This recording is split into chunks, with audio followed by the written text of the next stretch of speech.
تمام قسم کی تعریفات، توصیفات، کبریائی، بڑائی، بزرگی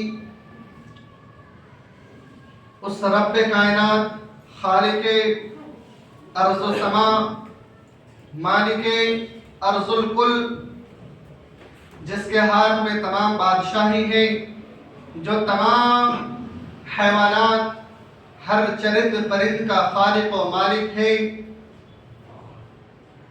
ہم سب کا مالک، ہم سب کا رازق، اسی کی تمام تر تعریفیں ہوں۔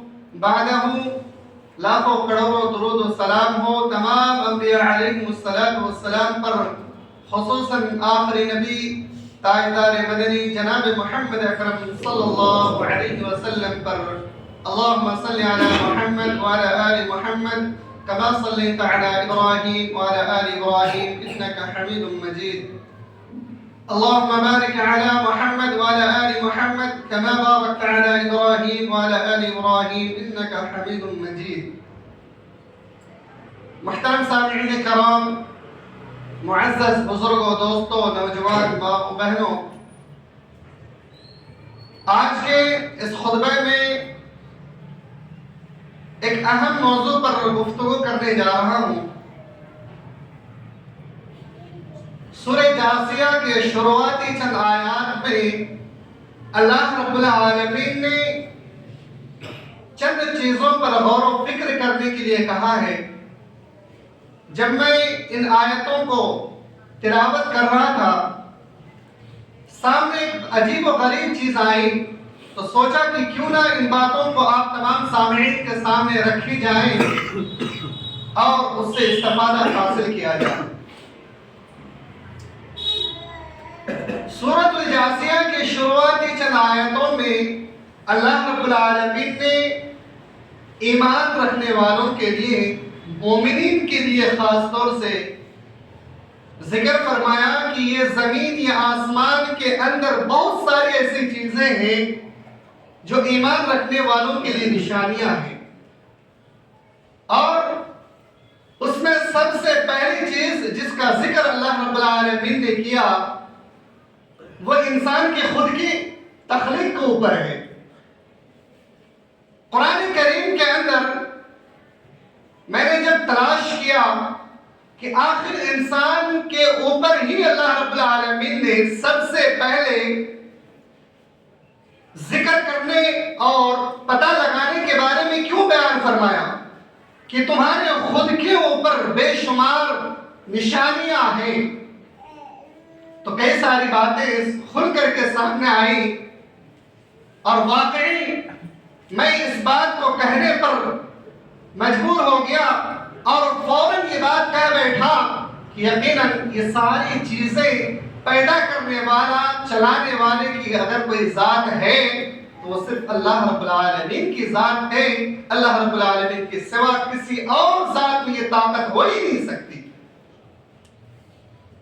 اس کے بعد دوسری چیز جو اللہ رب العالمین نے بیان فرمایا وہ جانوروں کے بارے میں۔ یہ جو جانور ہم اور آپ دیکھتے ہیں، ان جانوروں میں بھی بے شمار نشانیاں ہیں۔ اس کے بارے میں بھی جب ہم نے تحقیق کیا تو واقعی پتہ چلا کہ دنیا میں مختلف قسم کے جانور ہیں۔ کسی کا وزن اتنا ہلکا کہ اگر انسان کے جسم میں چلے تو انسان کو پتہ بھی نہ چلے۔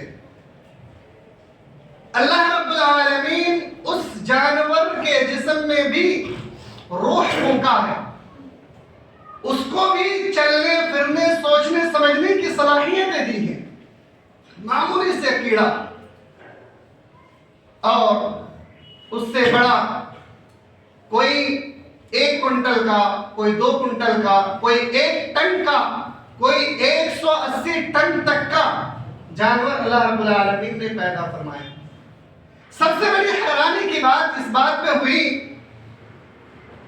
کہ جب اللہ رب العالمین ان مخلوقات کو جو روزی دیا ہے اور ہر روز روزی دیتا ہے، سبحان اللہ، اللہ رب العالمین کے علاوہ کوئی اور ذات دے ہی نہیں سکتا۔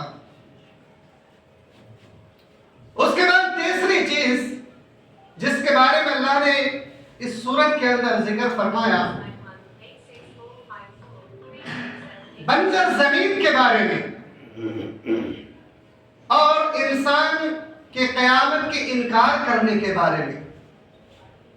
بنجر زمین کے بارے میں بیان فرمایا کہ اس زمین کے موت کے بعد دوبارہ ہم نے اس زمین کو زندہ کیا بارش کے ذریعے سے، جس زمین سے انسان امیدیں لگانا ختم کر دیا ہو، جس زمین سے انسان کو کوئی توقع ہی نہ ہو کہ یہ زمین ہمیں کچھ فصلیں دے سکتی ہے، اس زمین سے امیدیں چھوڑنے کے بعد اللہ رب العالمین اس میں بارش نازل فرماتا ہے، اس مردہ زمین کو پھر سے زندہ کرتا ہے اور اس سے اناج اگاتا ہے، اس زمین کو ہرا بھرا کر دیتا ہے اور بے شمار قسم کے میوے پھل وغیرہ پیدا کرتا ہے اور اس سے انسان فائدہ اٹھاتا ہے۔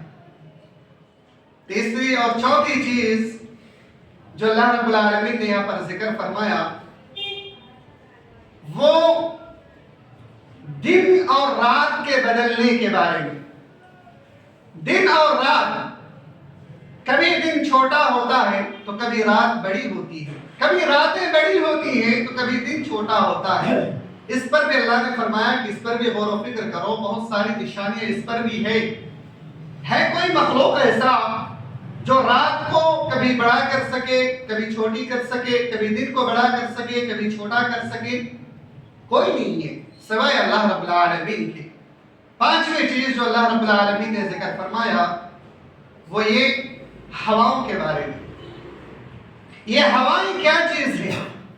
اللہ نے فرمایا کہ وَتَصْرِيفُ الرِّيَاحِ آيَاتٌ لِقَوْمٍ يُوقِنُونَ، ان ہواؤں کے چلنے میں بہت ساری نشانیاں ہیں۔ پھر جب قرآن کریم کے اندر اور احادیث مبارکہ میں اس کے بارے میں تلاش کیا تو قرآن کریم کے اندر اور احادیث میں ان ہواؤں کے مختلف قسم کے بارے میں پتہ چلا۔ قرآن کریم کے اندر ہواؤں کے بارے میں اللہ نے ذکر فرمایا کہ یہ وہ ہوائیں ہیں جو کبھی بہت ہی پر لطف ہوتا ہے، سکون والی ہوائیں ہوتی ہیں، انسان کو راحت پہنچاتی ہیں، اور یہی ہوائیں کبھی انسان کے لیے مصیبت کا باعث بھی بن جاتا، آندھی طوفان کی شکل میں۔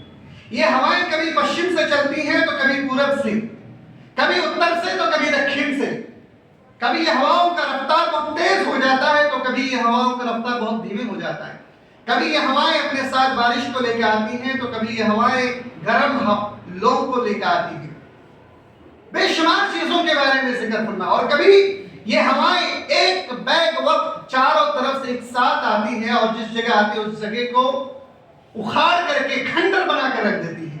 اس کے بارے میں بھی اللہ نے قرآن کریم کے اندر ذکر فرمایا۔ تو یہ پانچ چیزیں اس سورت کی شروعات میں اللہ رب العالمین نے ذکر فرمایا۔ ان پانچوں چیزوں کو مختصر انداز میں آپ کے سامنے انشاءاللہ العزیز رکھنے کی کوشش کریں گے کہ اس میں عبرت کی چیز کیا کیا ہے، کیا کیا نشانیاں ہیں۔ سب سے پہلی چیز اللہ رب العالمین نے انسانوں کے بارے میں فرمایا کہ تمہارے خود کے اندر بے شمار نشانیاں ہیں۔ اللہ نے فرمایا وَفِي خَلْقِكُمْ، تم اپنے اندر تلاش کرو، تمہاری خود کی پیدائش میں تلاش کرو، تمہارے اندر بے شمار ایسی چیزیں ہیں جو اللہ کی نشانیاں ہیں۔ سورہ طارق کے اندر اللہ رب العالمین نے فرمایا فَلْيَنْظُرِ الْإِنسَانُ مِمَّا خُلِقَ، انسان کو چاہیے کہ وہ دیکھے، تلاشے کہ وہ کس چیز سے پیدا کیا گیا ہے۔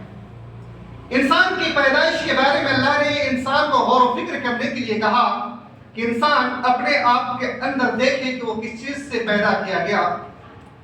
خُلِقَ مِن مَاءٍ دَافِقٍ، دوسری آیت میں اللہ نے ذکر فرمایا کہ انسان کو ہم نے اچھلتے ہوئے پانی سے ذکر فرمایا۔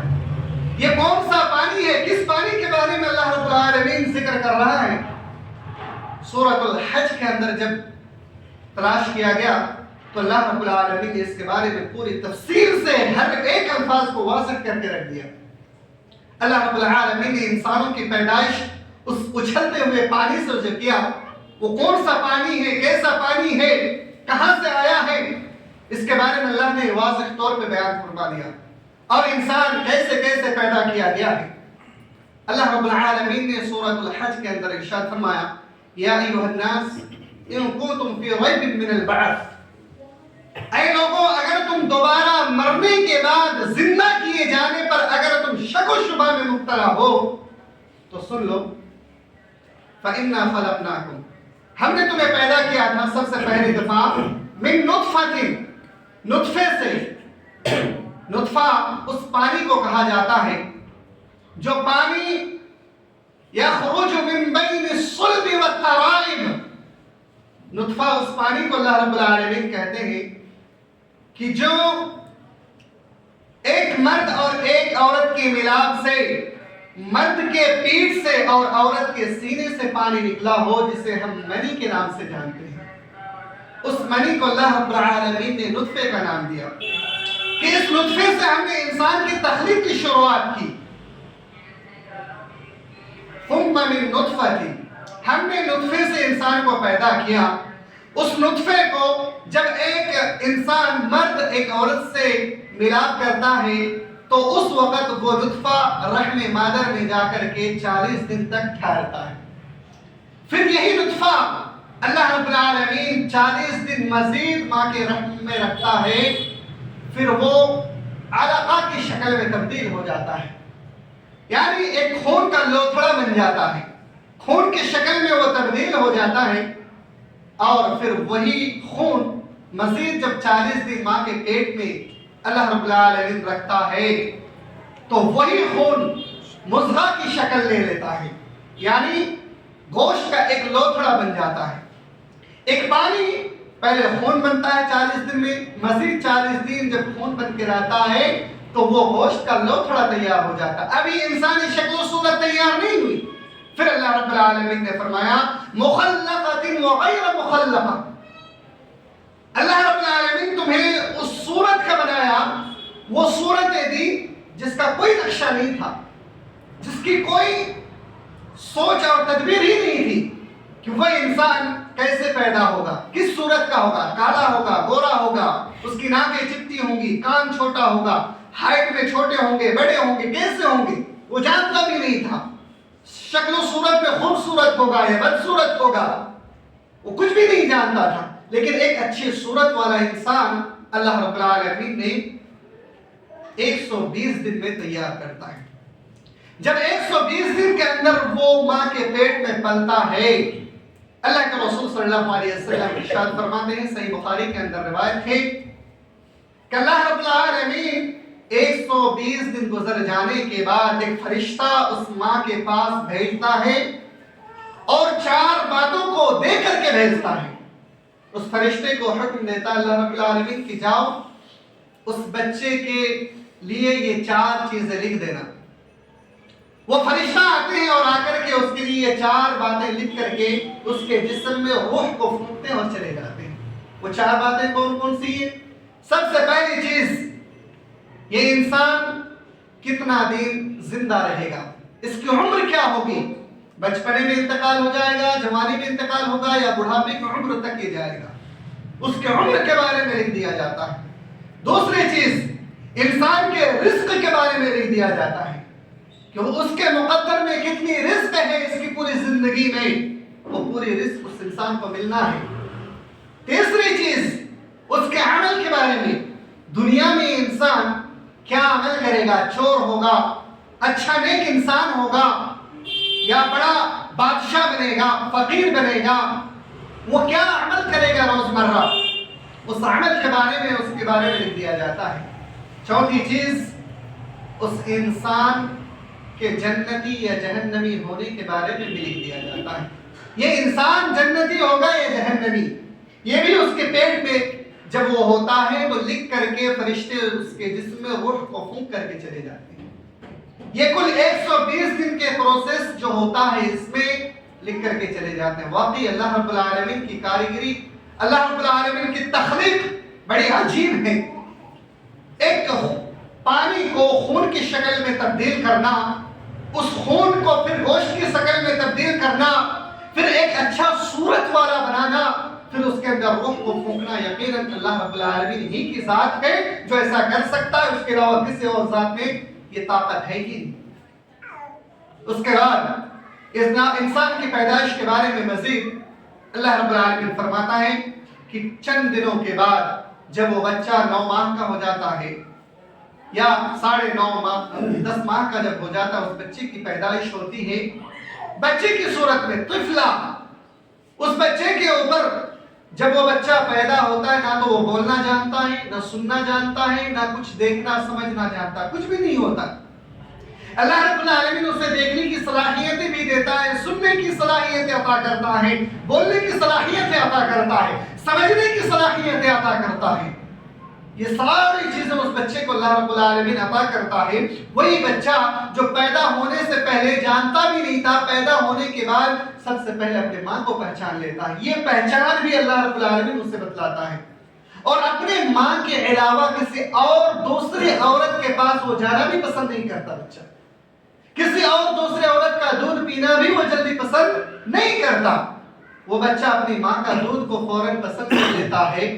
یہ صلاحیتیں صرف اور صرف اللہ رب العالمین کی ذات ہی دے سکتا ہے۔ جس کو کسی چیز کا شعور ہی نہ ہو، وہ شعور اللہ رب العالمین اسے عطا کرتا ہے۔ یقیناً اللہ کی بہت بڑی نشانی ہے اس کے بعد اللہ رب العالمین فرماتے ہیں کہ تم میں سے بعض لوگ جوانی تک کو پہنچتے ہیں، جس وقت انسان کو ہر طرح کی صلاحیت مکمل طور سے دی جاتی ہے، سمجھنے کی، دیکھنے کی، سننے کی، جسم میں طاقت و قوت کی، ہر طرح کی صلاحیتیں مکمل طور سے دی جاتی ہیں، اور انہی صلاحیتوں کے بدولت انسان تکبر بھی کرتا ہے تو اللہ کا شکر بھی ادا کرتا ہے۔ یہ دونوں چیزیں اس کے اندر آ جاتی ہے جوانی کے وقت میں۔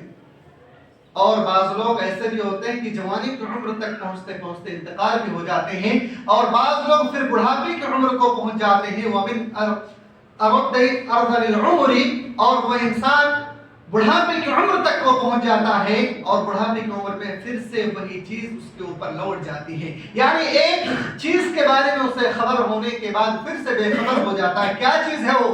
یعنی اس انسان کو اللہ رب العالمین دیکھنے کی، سننے کی، سمجھنے کی صلاحیتیں دیتا ہے، جسم میں طاقت عطا کرتا ہے، پھر وہ ساری طاقتیں ختم کر دیتے ہیں، پھر وہ ایک بچے جیسا وہ بن جاتا ہے۔ یعنی بڑھاپے کی عمر میں پھر سے وہ ساری چیزیں دھیرے دھیرے ختم ہو جاتی ہیں۔ یقیناً یہ اللہ رب العالمین کی آیات ہے، نشانی ہے، بہت بڑی نشانی ہے کہ اللہ رب العالمین ایک انسان کو ساری چیزیں دینے کے بعد پھر سے واپس لے لیتا ہے۔ اللہ رب العالمین اب انسان سے چاہتا کیا ہے؟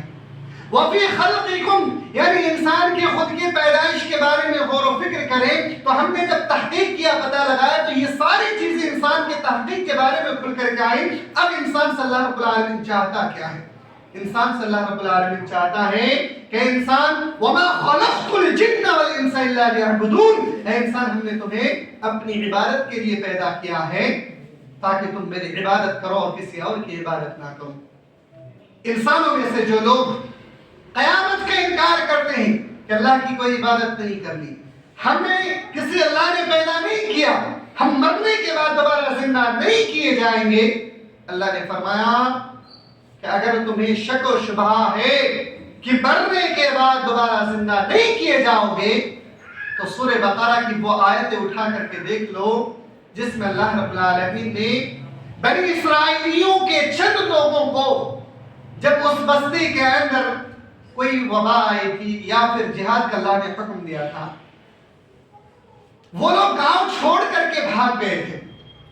جب بھاگ گئے تو اللہ رب العالمین کو یہ چیز بڑی ناپسند آئی، اللہ نے تمام لوگوں کو موت دے دیا، سارے لوگ مر گئے۔ پھر ایک نبی کی دعا سے وہ سارے لوگ پھر سے دوبارہ زندہ ہو گئے، سارے لوگ دوبارہ زندہ ہو گئے، پھر اپنی اپنی موت کے بعد پھر دوبارہ مرے۔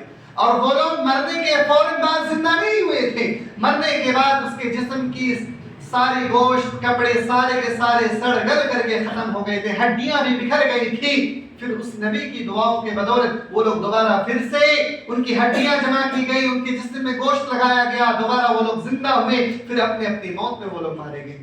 سورہ بقرہ کے اندر اللہ رب العالمین نے ذکر فرمایا أَلَمْ تَرَ إِلَى الَّذِينَ أُوتُوا نَصِيبًا مِنْهُ، تو یہ اللہ رب العالمین کی ذات ہے جو مارنے کے بعد دوبارہ زندہ کر سکتا ہے، ایک بار نہیں، 1000 بار اللہ رب رب العالمین اگر چاہے تو انسان کو مارنے کے بعد دوبارہ زندہ کر سکتا ہے. یہ اللہ رب العالمین کی ذات میں ہے اور کسی اور مخلوق میں، کسی اور معبود میں اتنی طاقت و قوت نہیں ہے کہ وہ مار سکے اور جلا سکے. میرے بھائی، دوسری چیز جو جانوروں کے بارے میں اللہ رب العالمین نے ذکر فرمایا کہ اس میں بھی غور و فکر کرو. اللہ رب العالمین نے حشرات الارض کے بارے میں بیان فرمایا، وہ چھوٹے چھوٹے کیڑے مکوڑے، اس کے اندر بھی اللہ رب العالمین نے روح کو پھونکا، وہ بھی چلتے پھرتے ہیں، اس کے اندر بھی جان ہے، اس سے بھی اللہ رب العالمین غذائیں پہنچاتا ہے. ہے کوئی ایسی ذات جو ایسے چھوٹے چھوٹے کیڑے مکوڑوں کو بھی چل پھرنے کی طاقتیں دے سکے، کھانے پینے کی صلاحیتیں دے سکے؟ نہیں ہے کوئی سوائے اللہ رب العالمین کے. اور سمندر میں ایک مچھلی کے بارے میں ذکر ہے جسے نیلا ویل کہا جاتا ہے. اس کے بارے میں تاریخ اور سائنسداں کہتے ہیں، جو مورخین ہیں، جو اس کے بارے میں تحقیق کرنے والے لوگ ہیں، وہ کہتے ہیں کہ اس کا وزن جو بڑا ہوتا ہے یہ تقریباً 180 ٹن کا ہوتا ہے. اگر یہ چیخ آواز کرے تو تقریباً 800 کلومیٹر دور سے اس کی آواز سنائی دے گی، اور جب یہ سانس لیتے ہیں تو کم سے کم 3 کلومیٹر دور سے اس کی دھڑکنوں کی آواز سنائی دیتی ہے. اس کا ایک دل جس کا وزن ایک چھوٹا سا کار کے برابر ہو سکتا ہے، یعنی 600 کلو گرام کے برابر ہو سکتا ہے. سبحان اللہ. اور اس کو بھی اللہ رب العالمین ہر روز روزی عطا کرتا ہے، رزق عطا کرتا ہے. سلیمان علیہ السلام کے بارے میں آپ لوگوں نے سنا ہوگا کہ سلیمان علیہ السلام کو اللہ نے جب بادشاہت دی، حکومت دی، تو سلیمان علیہ السلام نے کہا اللہ مجھے رزق بھی عطا کرنے کی صلاحیتیں دے دے تاکہ میں سارے لوگوں کو میں روزی بھی عطا کروں. اللہ نے کہا تم ایسا نہیں کر سکتے. سلیمان علیہ السلام نے کہا کہ اللہ مجھے دیکھو تو دے، اگر تو چاہے تو کچھ بھی ہو سکتا. اللہ نے کہا کہ جاؤ تم کھانوں کو اکٹھے کرو. بہت سارا کھانا اکٹھا کیا، 1-2 مہینہ 3 مہینہ تک اکٹھا کی. ایک مچھلی آئے اور آ کر کے ایک نوالے میں کھا کر کے چلے گئے، اور اس کا 3 نوالا کھانا ہوا کرتا تھا. اس نے کہا کہ مجھے مزید 2 نوالا 2 لقمہ کھانا چاہیے. سلیمان علیہ السلام نے کہا کہ اللہ یہ میرے بس میں نہیں ہے کہ ہم نے اتنے دنوں تک ان کھانوں کو اکٹھا کیا، جمع کیا، اس نے تو 1 لقمے میں کھا گیا، مزید 2 لقمہ اور چاہیے. کہ اللہ تیری ہی ذات ہے، تو ہی اس کو کھلا سکتا اور پلا سکتا ہے. میرے بھائیوں، یہ جانوروں کے بارے میں اللہ رب العالمین نے ذکر فرمایا. مزید دن اور رات کے بدلنے میں بھی بہت ساری نشانیاں ہیں. اسی طریقے سے ہواؤں کے بدلنے میں بہت ساری نشانیاں ہیں. آپ کو معلوم ہوگا جب جنگ خندق کا موقع ہوا تھا، اس وقت چاروں طرف سے مدینہ میں صحابہ کرام رضی اللہ تعالی عنہم اجمعین کو اور آپ صلی اللہ علیہ وسلم کو گھیرے ہوئے تھے دشمن. کوئی راستہ نہیں تھا نکلنے کا، کوئی راستہ نہیں تھا بچنے کا. اب ایسا لگ رہا تھا کہ وہ لوگ ہم پر حملہ کر دیں گے اور ہم سارے کے سارے ختم ہو جائیں گے. لیکن سارے صحابہ کرام کا اللہ رب العالمین پر توکل تھا، بھروسہ تھا. اللہ رب العالمین نے اس موقع پر ایک ہوا کا ذکر فرمایا کہ اللہ رب العالمین نے سورہ احزاب کے اندر ارشاد فرمایا کہ اس وقت جو اللہ نے ہواؤں کو بھیجا تھا وہ ہوا چوطرفہ ہوا، یعنی چاروں طرف سے ہوائیں آ کر کے اس کو بھونڈر کی شکل میں گھما کر کے اس کو لے جا کر کے سارے لوگوں کو تہس نہس کر دیا تھا. اللہ رب العالمین نے جو ہوا بھیجا تھا اس میں ان کے جو مہینوں بھر کی خیمے تھے ان ساروں خیموں کو اکھاڑ کر کے پھینک دیا تھا. کسی خیمے کے بارے میں کسی کو پتہ ہی نہیں چلا تھا کہ ہمارا خیمہ کہاں پہ لگا ہوا تھا. سب کو تہس نہس کر دیا تھا اللہ رب العالمین نے. آج کی تاریخ میں اگر ہم دیکھ لیں، خصوصاً برسات کے موسم میں بہت تیز آندھی چلتی ہے اور ان آندھیوں میں بہت سارا نقصان ہوتا ہے. اللہ رب العالمین سے پناہ طلب کرتے ہیں، اے میرے پروردگار اس ہوا سے مجھے نجات دے. اور وہیں پر جب سخت گرمی کا موسم ہوتا ہے تو انسان اللہ رب العالمین سے دعائیں کرتا ہے، اللہ ہمیں پرسکون ہوائیں عطا کر دے. جب صبح کے وقت میں نیند ہلکی ہلکی ہوائیں چلتی ہیں تو ان ہواؤں میں جب ہمیں سکون پہنچتا ہے تو ہم اللہ رب العالمین کا شکر ادا کرتے ہیں. وہیں پر جب رات کا وقت ہوتا ہے، شام کا وقت ہوتا ہے، تیز گرم ہوائیں ہوتی ہیں تو اللہ رب العالمین سے ہم پناہ طلب کرتے ہیں. یہ سارا نظام چلانے والا اگر کوئی ذات ہے تو اللہ رب العالمین کی ذات ہے. ان تمام تر دلائل کو، مثالوں کو اللہ رب العالمین پیش کرنے کے بعد ایک آخر میں ایک الفاظ اللہ رب العالمین اس کے بعد جو ذکر فرمایا، واقعی انسان کے لیے بہت بڑی عبرت ہے اس آیت پر۔ اللہ رب العالمین نے اس آیت کریمہ کے اندر ارشاد فرمایا کہ انسان اللہ رب العالمین کی نشانیوں کو دیکھتا بھی ہے، سمجھتا بھی ہے، سنتا بھی ہے، غور و فکر بھی کرتا ہے، لیکن جو لوگ مومن نہیں ہیں، جو لوگ ایمان والے نہیں ہیں، وہ ان کو سننے کے بعد انسنا کر دیتے ہیں۔ ایسے لوگوں کے لیے دردناک عذاب ہے۔ میرے بھائیوں، کتنی بڑی بات ہے کہ ہم ساری چیزوں کو دیکھتے ہوئے غور و فکر کرتے ہیں، ہمارے پاس کان ہے، آنکھ ہے، دل ہے، ساری چیزیں ہیں جس سے ہم فائدہ اٹھاتے ہیں، لیکن اس کے باوجود بھی ہم اللہ رب العالمین کی اتنی بڑی نشانیوں پر غور و فکر نہیں کرتے اور اپنی منمانی زندگی گزارتے ہیں۔ اللہ رب العالمین کی جو وہ آیات ہیں، نشانیاں ہیں، اس پر غور و فکر کر کے ایک اللہ کی عبادت سے ہم غافل ہیں، ایک اللہ رب العالمین کی عبادت سے ہم کوسوں دور ہیں۔ تو میرے بھائیوں، ہم اور آپ کیسے اللہ کے عذاب سے بچ سکتے ہیں اور کیسے ہمیں کامیابی مل سکتی ہے؟ ایک آخری حدیث جنتی اور جہنمی شخص کے بارے میں ذکر کر کے اپنی بات کو ختم کرتا ہوں۔ اللہ کے رسول صلی اللہ علیہ وسلم نے ذکر فرمایا کہ ایک جنتی انسان، ایک اچھا انسان جو پوری زندگی نیک عمل کرتا ہے، پوری زندگی نیک عمل کرتا ہے، کرتے کرتے صرف ایک ہاتھ جنت سے وہ دور رہ جاتا ہے، یعنی وہ اپنی آخری اسٹیج کو پہنچ گیا ہوتا ہے کہ اب وہ انتقال اگر ہو جائے تو اس کے اعمال کی وجہ سے وہ جنت میں جا سکتا ہے۔ اور ایسے وقت میں کوئی ایسا کام کر بیٹھتا ہے کہ اللہ رب العالمین اس سے ناراض ہو کر کے اس کے مقدر میں جہنم کو لکھ دیتا ہے، جو انسان پوری زندگی نیک عمل کیا تھا۔ وہیں پر ایک برا انسان جو پوری زندگی برائیاں کرتا رہا، اللہ کی عبادتیں نہیں کی، وہ آخری اسٹیج پہ آ کر کے ایک ہاتھ جہنم سے دور رہ جاتا ہے اور پھر وہ انسان کچھ اچھائیاں کرنا شروع کر دیتا ہے اور اللہ رب العالمین اس کے اچھائی سے خوش ہو کر کے اسے جنت اس کے نصیب میں لکھ دیتا ہے۔ تو میرے بھائیوں، ہم مسلمان ہیں، اس پر اللہ رب العالمین کا بہت زیادہ شکر ہے کہ اللہ رب العالمین نے ہمارے تقدیر میں پیدا ہوتے وقت ہی مسلم لکھ کے رکھا ہے کہ یہ بندہ دنیا میں جائے گا، مسلم گھرانے میں پیدا ہوگا اور یہ ایمان والوں کے صفوں میں پیدا ہوگا اور ایمان والوں کے صفوں میں زندگی کو گزارے گا۔ یہ اللہ کا بہت بڑا احسان ہے ہم انسانوں پر۔ اب ضروری ہے کہ اس احسان کا اللہ رب العالمین کا شکر ادا کرے کہ اللہ رب العالمین نے آپ کو کسی غیر کے گھر میں پیدا نہیں کیا، کسی بت پرست کے گھر میں پیدا نہیں کیا، کسی یہود و نصارہ کے گھر میں پیدا نہیں کیا۔ اللہ رب العالمین نے آپ کو ایک حقیقت اور ایک اچھے جگہ پر پیدا کیا جہاں سے آپ مزید قرآن و حدیث کو پڑھ کر کے غور و فکر کر سکتے ہیں، یہ زمین و آسمان کی بے شمار چیزوں کو دیکھ کر کے غور و فکر کر سکتے ہیں اور ایک اللہ کی عبادت کر سکتے ہیں۔ میرے بھائیوں، تو اللہ رب العالمین کی آیات پر غور و فکر کر کے اللہ رب العالمین پر ایمان لائیں اور اللہ رب العالمین ہی کی عبادت کریں۔ آخر میں اللہ رب العالمین سے دعا ہے کہ اللہ العالمین دنیا میں جتنے بھی نشانیاں ہیں، یہ تمام کے تمام تیری وحدانیت کی مثال ہے مولا کریم۔ یا اللہ، ہم تمام مسلمان کو اور تمام امت مسلمہ کو تیری عبادت کرنے کی توفیق عنایت فرما۔ الہ العالمین، ہر حال میں تیرا شکر گزار بندہ بننے کی توفیق عنایت فرما۔ الہ العالمین، ہم جب تک باحیات رہیں اللہ، صرف اور صرف تیری عبادت کرنے کی توفیق عنایت فرما۔ ہمیں شرک اور بت پرستی اور گناہوں سے محفوظ رہنے کی توفیق عنایت فرما۔ یا اللہ، تو نے ہم سب کو ہدایت دیا ہے، یا اللہ ہدایت دینے کے بعد ہمیں دوبارہ گمراہ نہ کرنا، یا اللہ ہمیں دوبارہ گمراہ نہ کرنا۔ یا اللہ، ہمیں ایمان ہی کی حالت میں تو نے پیدا کیا ہے، یا اللہ آج ہم ایمان کی حالت میں مولا، ہمارا جب خاتمہ ہو تو ہمارا خاتمہ بالخیر ہو، ایمان کی حالت میں ہو۔ آمین یا رب العالمین، وآخر دعوانا الحمد للہ رب العالمین۔